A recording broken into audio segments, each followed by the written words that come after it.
OG John AG here, and if you've been watching silver, you just witnessed one of the most aggressive takedowns in precious metals history. A 22% collapse in just 2 hours, from $90 to $73 overnight on the Shanghai Futures Exchange. Western spot is hovering near $75, Western futures around $76. Meanwhile, Shanghai spot remains near $86 and futures near $90. That's still a $10 premium in China despite the chaos. Gold is holding near $48.21. If you're learning from this channel and getting real value, make sure you're subscribed with notifications on. After the JP Morgan manipulation breakdown, many of you told me you were unsubscribed or stopped receiving alerts. That's the cost of telling the truth.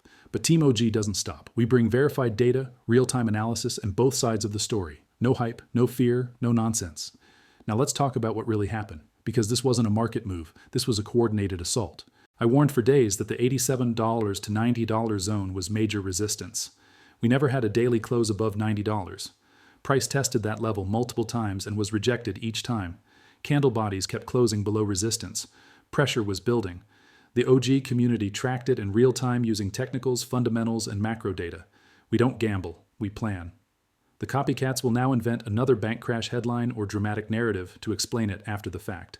But we shared what was happening live, and if you're not following me on X, you're missing key updates as they unfold. My handle is AOG on both platforms. That's your verification. So what triggered this violent overnight collapse?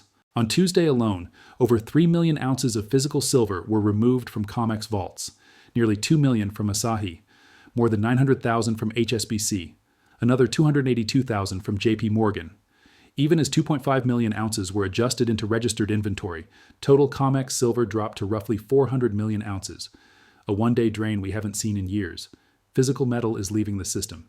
And here's the contradiction everyone should be paying attention to. While millions of ounces are being pulled from vaults, more than 600 silver futures contracts issued delivery notices in just the first 4 days of February. Over 3,500 contracts in 4 days, equal to 17.5 million ounces, all standing for physical delivery. Normally, only 1 to 3% of contracts settle in metal. Right now, it's effectively 100%. You can't build AI data centers with paper silver. You can't manufacture defense systems with digital contracts. The world needs real metal. Now compare that physical tightness with what happened on the Shanghai Futures Exchange. In a single morning session, 14.4 million contracts traded on the April 2026 silver futures alone, the equivalent of roughly 674 million ounces of paper silver. Across all contracts, over 1.3 billion ounces traded in just hours. That's nearly double the world's annual silver mine production dumped into the market in one morning. This wasn't retail panic. This was a deliberate, systematic, short-selling offensive designed to smash prices. And yet, despite the paper flood, silver in China still trades at a premium to COMEX in London. Backwardation remains in place. Fundamentals didn't break. Then came the stress signals. Spot collapsed by $9. London moved into backwardation versus COMEX. Exchange for physical spreads began flashing tightness in London even as leverage unwound elsewhere. Regional divergence exploded. What does that tell you? Futures markets are deleveraging while physical metal is being absorbed. Selling pressure is speculative. Demand pressure is real. This isn't a bounce signal. Let me be clear. It's a sign of a leverage system under strain. We're watching financialized paper markets break down and revert toward physical supply-demand reality. The old invisible hand is being replaced by visible intervention, government policy, margin controls, price limits, and that just became official. The Shanghai Futures Exchange announced new margin requirements starting Monday. Daily silver price limits widened to plus 20%. Hedging margins raised to 21%. Speculative positions up to 22%.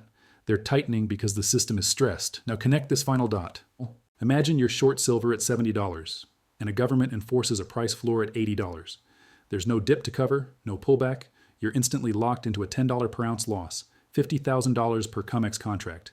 Margins rise, liquidity vanishes, forced liquidation hits, and if physical silver is tight and delivery is demanded, your paper short becomes a real metal obligation. No metal, no exit. That's how paper markets break. You either pay whatever price the market demands, or you cash settle with penalties. There's no easy exit. And this isn't a normal short squeeze. This is a state-backed repricing. A price floor doesn't protect short sellers, it eliminates them. You can short paper. You cannot short a floor.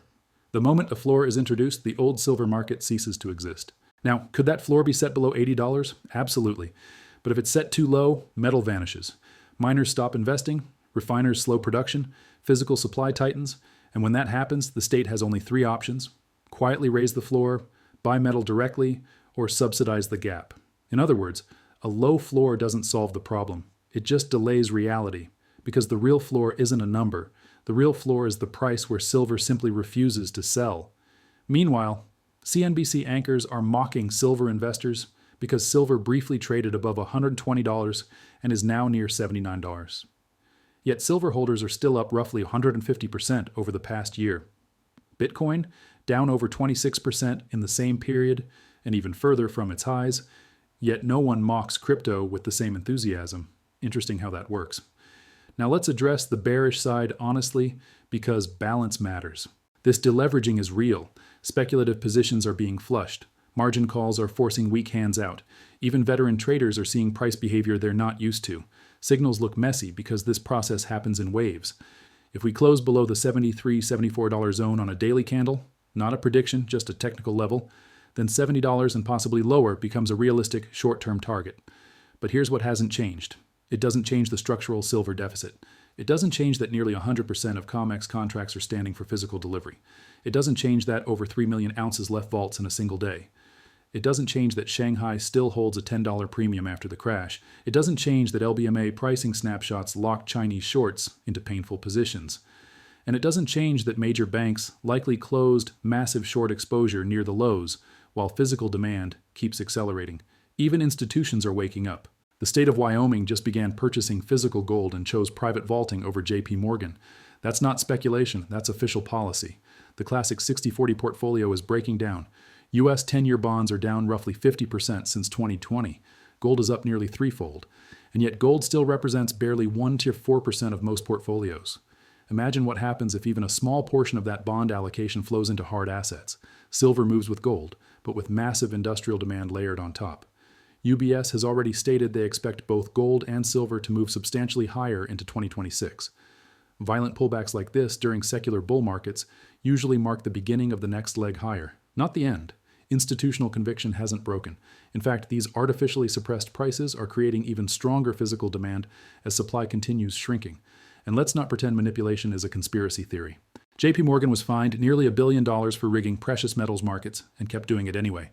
That's why you exit paper and focus on real ownership. In just 90 minutes, silver was smashed by leveraged paper selling. Anyone still relying on COMEX contracts, ETFs, or heavy leverage needs to understand how this game works. These instruments are designed to transfer wealth, not protect it. Forced liquidations always benefit the same players: the big banks, the funds, the exchanges. Same playbook, same outcome. Right now, paper silver and physical silver are in open conflict. Paper just pushed price down 22% in hours, while the physical market keeps draining daily. The clearest signal is COMEX settlement behavior. That's the disconnect. That's the breaking point. Now let me simplify what just happened. Jesse Livermore once said the market will do whatever causes the most pain to the most people. This crash wiped out over-leveraged traders. It punished emotional breakout buyers at $90. It forced weak hands out completely. And while that happened, strong hands quietly accumulated physical metal. So where do we go from here? I'm watching three things closely. First, can we hold the 73-74 zone on daily closes? Break it decisively and $70 becomes likely short term. Second, does the Shanghai premium expand or shrink? If it widens, physical demand is overpowering paper selling. Third, do COMEX inventories keep falling while delivery demand stays near 100%? Because if that continues, the squeeze becomes math, not theory. Now I want to hear from you. Do you see $70 coming first or a bounce from here? Not financial advice, just your analysis. 3 takeaways. 1, this was a leverage flush, not a fundamental collapse. 2, regional price divergence means both opportunity and extreme volatility. 3, the paper market structure is under stress like we've never seen. Margin hikes, policy intervention, and potential price floors. These are not normal market conditions. Do your own research. I will never ask for your money. I will never sell signals or funds. And beware of anyone using my name. If this helped you, share it with one person who wants truth over hype. We are watching a historic transition, from paper-driven price discovery to physical-driven price discovery. How long it takes, how volatile it gets, and where the true floor forms is still unfolding. But the direction is clear. Move with logic, not emotion. OG out.